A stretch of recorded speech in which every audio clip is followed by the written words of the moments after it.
Welcome to the Good Homegirl.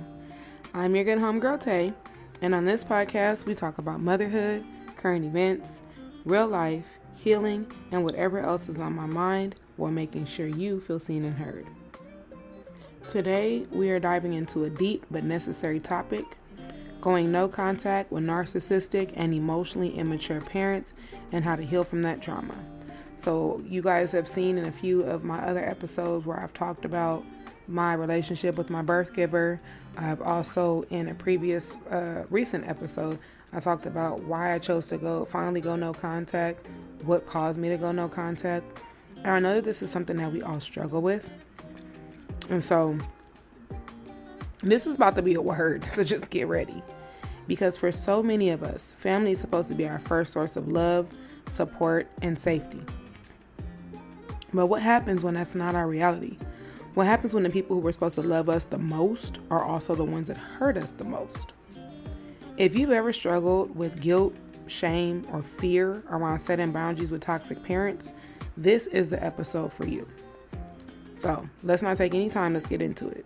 So first things first, let's break this down. Because if you've ever tried to express how your parents' behavior affected you, you've probably heard, that's just how they are, or they did their best, but they're your parent. You have to respect them, especially if you come from a family of color. And let me tell you something. Respect is mutual, and the word family does not excuse abuse. There are differences between narcissistic and emotionally immature parents, unless you have one that is both, like myself.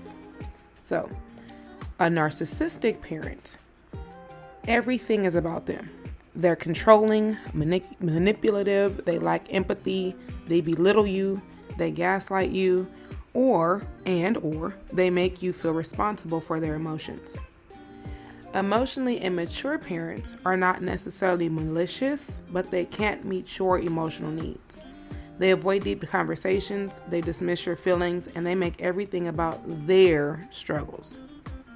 Either way, your feelings are valid. If you grew up feeling unseen, unheard, or like you had to earn love, I want to validate for you right now that, baby, that was not normal.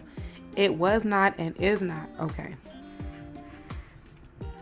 So, I had a friend who told me that she didn't realize her mother was emotionally immature until she was in her 20s. Every time she expressed how she felt, her mom would either shut down or make it about herself. It took her years to realize she was not crazy.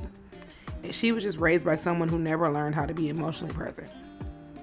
And like I said, you guys have heard many of stories from myself about my own mother, who maybe we ain't supposed to diagnose people, but baby, I know baby is somewhere bipolar, narcissistic, something.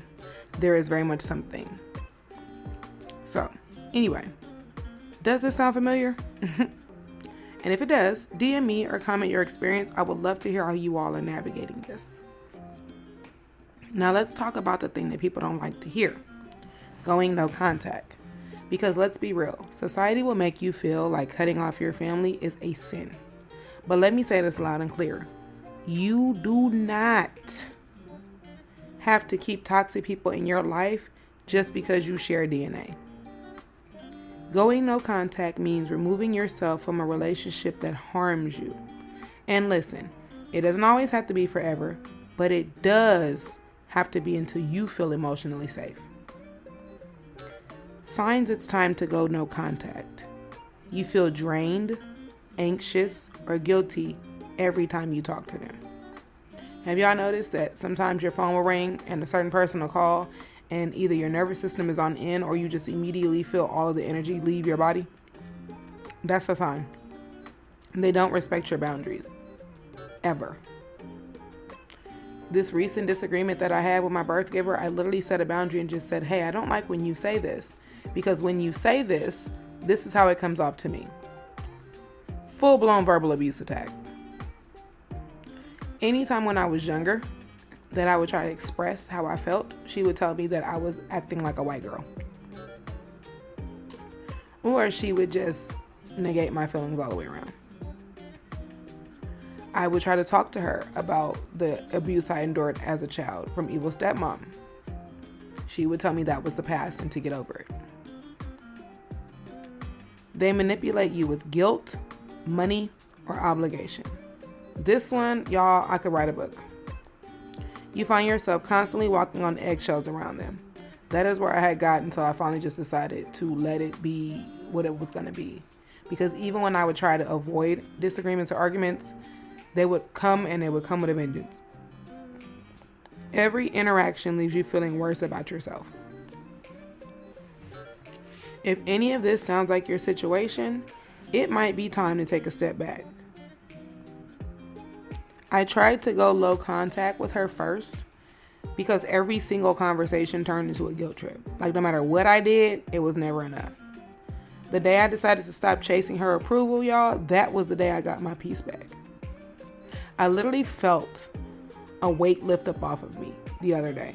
I haven't felt this free since, Lord forgive me, but I haven't felt this free since I called off my engagement. Have you ever had to distance yourself from family? Let's talk about it in the comments or DM me. I'd love to hear your story as well. Okay, so let's say you decide to go no contact. Now what? Because let's be real. Even when it's the right decision, it still hurts. Here are some actionable steps to help you heal and move forward. Number 1, release the guilt. Just because they're your parent does not mean that they were entitled to mistreat you. You are not bad. I'm using air quotes. You are not bad for choosing peace. Number 2, therapy or journaling. A lot of us grew up gaslit into thinking that our feelings did not matter. Write them down. Process them. And if you can, talk to a professional who validates your experience. I still do this. And now I turn those things into affirmations. So if it's something that hurt me, it may be something just as simple as telling myself, I did not deserve that. Love does not have to hurt. Love is not painful. Things like that. I actually have another episode that talks about how to heal from your childhood trauma, and it gives you affirmations, and we do a small meditation that will help you heal your nervous system. Because when you're dealing with people like this, these people will knock your nervous system out of whack. Number 3, reparent yourself. Start giving yourself the love, patience, and validation you never got. That might look like affirmations, setting firm boundaries, or even just allowing yourself to rest without guilt. 4, this one was huge for me. Build a chosen family. Blood does not make family, love does. Surround yourself with people who pour into you, uplift you, and see you for who you really are. And lastly, give yourself some time. Healing is not instant. Some days you'll feel free. Other days you might grieve the relationship you wish you had. Both feelings are valid. I want to give you guys a little affirmation.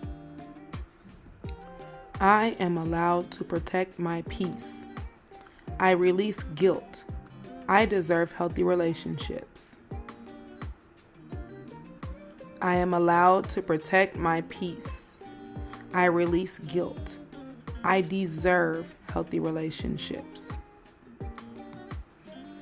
Whew. Okay, homegirls. So that was a heavy one, but I hope it gave you clarity and strength. Remember this. You do not have to set yourself on fire to keep somebody else warm. If a relationship, even with family, is causing you harm, you are allowed. Give yourself the authority to walk away. As always, if this episode resonated with you, I would appreciate it so much if you would share it with someone who needs it. Like, comment, subscribe, do whatever you need to do. I always say that you can comment and tell me your story. If it's a little more private, you're always welcome to DM me. All my social medias are under the same name. There is a community here. You are not alone. You are not by yourself. And as always, let's keep the conversation going. Like I said, DM me, tag me. Don't forget to subscribe so you never miss an episode. And until next time, protect your peace. Choose yourself first. And remember, most importantly, you are not unlovable just because they could not love you the right way. I'm going to say that one more time before we head up out of here. You are not unlovable just because they couldn't love you the right way. I love you. I'll see you guys in the next episode.